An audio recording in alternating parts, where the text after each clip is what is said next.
All right. How's it going, everybody? Brandon McCaskill here with Momentum Canada. I hope you're having a good evening. It's Saturday, January 7th, I believe. Because January 10th is coming up. That's my little boy's birthday. Pretty excited about that. He's turning 4. He's becoming a he's becoming a less than or more than a toddler. He's getting very, very mature, and things are changing when your kids get older, eh? But anyway, I jumped on the stream tonight because I have a little bit of a announcement slash update because I have been talking to a lot of people about my book that I've written. And um, first of all, if you haven't heard, if you haven't been on the streams where I do describe me writing a book, it started in 2021. So earlier I think it was January that I started it. I just had this desire to write something that depicted exactly what I wanted to see in our government, in our country, I should say. And so my book is written. It's a fictional story written in 1890s, and based around the city of Kingston. So it's a fictional town, but somewhere in that area because that's the main city that's mentioned in the book. And actually, today I just got my first proof copy, and there's still some work to do on it. As you can see here, there's like a little white strip. We couldn't figure out why the design was skewed a little bit, so we got to kind of just fix that. And as well, I'm going through and finding just the little nitty gritties that just to make it all that better, because I've had a number of people go through it for me, giving me some feedback, which was really, really helpful. And oh, by the way, it's called A Prayer for Walton Bay. I don't know if you saw that. So it's a story about a young woman and her father, broken relationship. They separate when she was just old enough to go out on her own. She leaves and doesn't come back for another decade or so.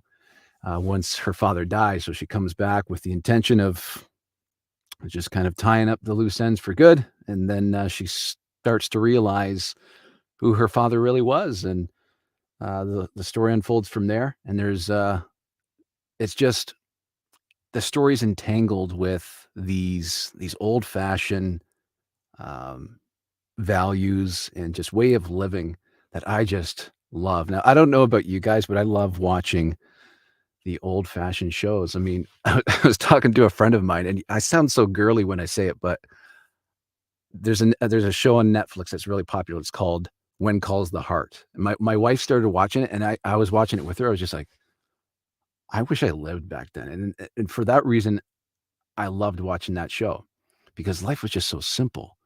Um, things weren't so complicated, and it seemed just the community relationships that people had were just so much more stronger. So it was around then that I got the idea that I wanted to write a story of my own. And it just kind of snowballed from there. This idea, I was obsessed with this idea of, and I think what you call it is let me think of the word, because I don't use the word often, but there's a way to describe it. And it's, I'm blanking on it. It's where someone makes a judgment about someone without all the information, and as soon as they get all that information, their entire perspective just shifts. There's a word for it. Here, let me type it into Google because that's going to bug me. Unless you're watching and you know what I'm talking about, there's a word for it. Put that in the comments, but let me look that up. When you make a judgment on someone without all the facts.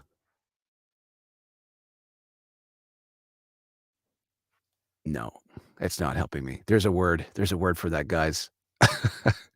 It's a phrase too. Man, I wish I remembered that.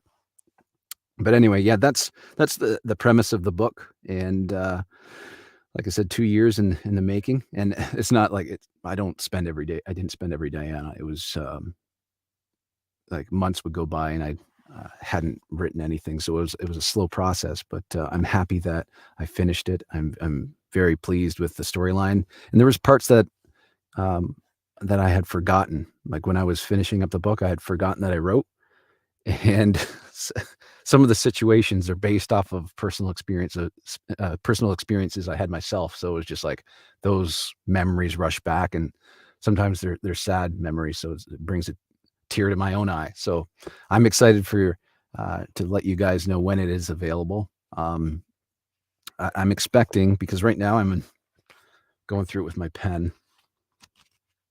I'm on chapter 8